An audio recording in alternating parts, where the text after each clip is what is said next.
আসসালামু আলাইকুম। সম্মানিত দর্শকবৃন্দ, কেমন আছেন? আশা করি সকলে ভালোই আছেন। আল্লাহ সকলকে ভালো রাখুক এবং সুস্থ রাখুক। দেখুন, আমাদের এই সমাজে চলতে গেলে বা একটা পরিবারেও চলতে হলে বা একটা অফিসেও আমাদের থাকতে হলে বিভিন্ন ধরনের সিচুয়েশনের সম্মুখীন হতে হয়। আমাদের মধ্যে অনেকেই আছে এমন, দেখবেন যে অন্য কোনো ব্যক্তির ব্যাপারে কোনো কুধারণা করে বসে, অথচ সেই ব্যক্তিটা ওই রকম প্রকৃতির নয়। আবার এমনও হতে পারে, আপনি একটা পরিবারে থাকেন, আপনি নিজে মনে মনে ভাবছেন যে সে আমার নিয়ে অন্য কারোর কাছে এই রকম কথা বলেছে, অথচ সে কিন্তু প্রকৃতপক্ষে ওই রকম কিছু কথা আমার নিয়ে বলেনি, কিন্তু আপনি মনে মনে এটা ভাবছেন তার নিয়ে।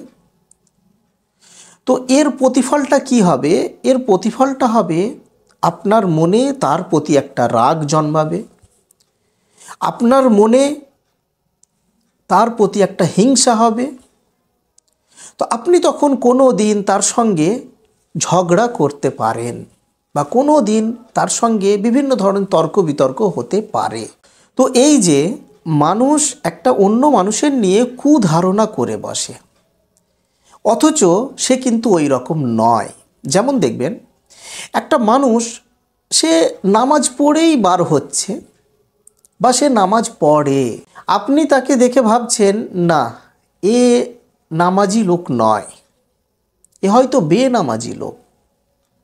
তো আপনি তাকে যে ডিরেক্টলি বললেন, তুমি নামাজ পড়ো না কেন? তো এই যে আপনার মনে যে এই কুধারণা আছে বলেই তো সেই লোকটাকে আপনি ডাইরেক্ট বলছেন যে তুমি নামাজ পড়ো না কেন। আপনি যখন নিশ্চিতভাবে জানবেন না সত্যিকারের সে নামাজ পড়েনি, তাহলে সেটা আলাদা বিষয়, কিন্তু আপনি জানেন না, তো তার বিষয়ে কুধারণা করতে যাবেন না। কেননা এই কুধারণার ফলে আপনি যখন তাকে ডিরেক্টলি বলবেন, তখন সে মনে আঘাত পাবে। সে তখন বলবে যে আমি তো নামাজ পড়ি, আমি তো নামাজ পড়ে আসছি, তো আমার নিয়ে এইভাবে বলছে। এরপরে প্রতিফলটা কি হবে? সে বলবে আমি নামাজ আর পড়ব না। তাহলে তাকে কিভাবে আপনি বলবেন? তাকে বলবেন, তাকে এমনভাবে আপনি কৌশলে বলবেন, যেহেতু নামাজের আহ্বানও করা দরকার বা সৎ পথের দিকে মানুষকে আহ্বান করা দরকার, তো সেজন্য মানুষকে এমনভাবে বোঝাবেন, এমনভাবে বলবেন যেন মানুষের আঘাত না হয়, মানুষ যেন এটা না মনে করে যে আমাকে ডিরেক্টলি লক্ষ্য করে বলছে বা আমাকে সে কুধারণা করছে। এই রকমভাবে বলতে যাবেন না। কেননা আল্লাহ পাক কোরআন শরীফের মধ্যে এইভাবে বলেছেন যে তোমরা কুধারণা করতে যেও না। এই কুধারণার প্রতিফল অনেক ভয়াবহ হতে পারে।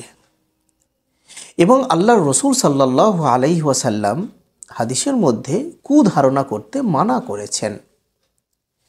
কেননা এই কুধারণা করতে করতে মানুষের একটা এমন সময় আসবে, যেই সময়ে মানুষ তার সঙ্গে হিংসা করে বসবে, তার সাথে শত্রুতা করে বসবে, এবং সে তখন একে অপরের সঙ্গে তর্ক বিতর্ক শুরু করবে বা ঝগড়া করবে, লড়াই করবে। সেজন্য আল্লাহ পাক এই কুধারণা করতে আমাদেরকে নিষেধ করেছেন। সমাজটা যেন সুশৃঙ্খলভাবে যেন চলে, এটাই আল্লাহ পাক আমাদের কাছ থেকে চাইছেন। মনে রাখবেন, সবথেকে বেশি কুধারণা যে করে সেটা হলো মহিলারা। আমি যেটা দেখেছি, সবথেকে বেশি মহিলার পার্সেন্টেজও বেশি আছে, কুধারণা বেশি করে বসে থাকে।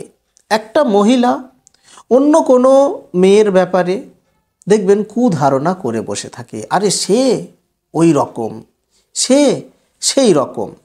কোনো একটা মেয়ে অন্য কোনো ছেলের সঙ্গে যদি ডিরেক্টলি কথা বলে, তাহলে অন্য কোনো মেয়ে এসে ভাবে হাই সে ওই রকম, সে তার সঙ্গে কথা বলছে। তো এই যে আমাদের মনে যে কুধারণা, এবং ছেলেরাও কুধারণা করে থাকে।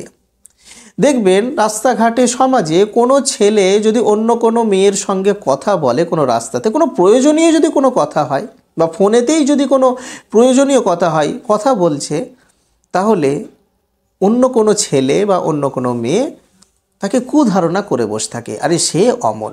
আমাদের এই যে কুধারণা, এটা নিয়ে আসা আমাদের জন্য উচিত নয়। আমাদেরকে সুধারণা রাখতে হবে। এবং মনে রাখবেন, যারা এই রকম মনেতে কুধারণা রাখে, বিভিন্ন মানুষের ব্যাপারে তারা কুধারণা করতে থাকে, তাহলে তারা কিন্তু সুখে থাকে না। তাদের মন কিন্তু শান্ত থাকে না, তাদের মন অশান্ত থাকে।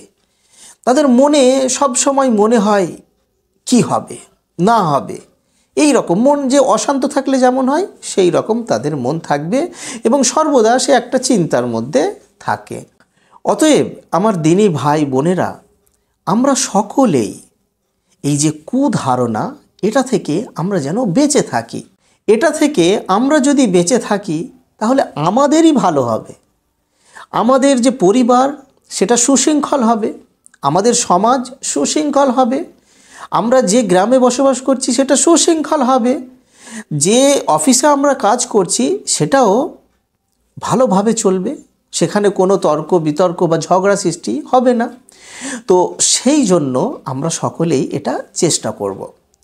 তো আশা রাখছি আমাদের মধ্যে যারা যারা এই যে মনের মধ্যে কুধারণা আনে, এখনও আনছে, মানুষ তো আমরা, আমাদের আসতেই পারে, তো আমরা আজ থেকে প্রতিজ্ঞাবদ্ধ হই যে আমরা ওটা আর করব না আগামীতে। এবং আল্লাহ পাক আমাদের সকলকে তৌফিক দান করুক, আমিন। সকলে আমার জন্য দোয়া করবেন এবং নিজের জন্য দোয়া করবেন এবং সকলেরই জন্য আপনারা দোয়া করবেন। আসসালামু আলাইকুম ওয়া রাহমাতুল্লাহি ওয়া বারাকাতুহু।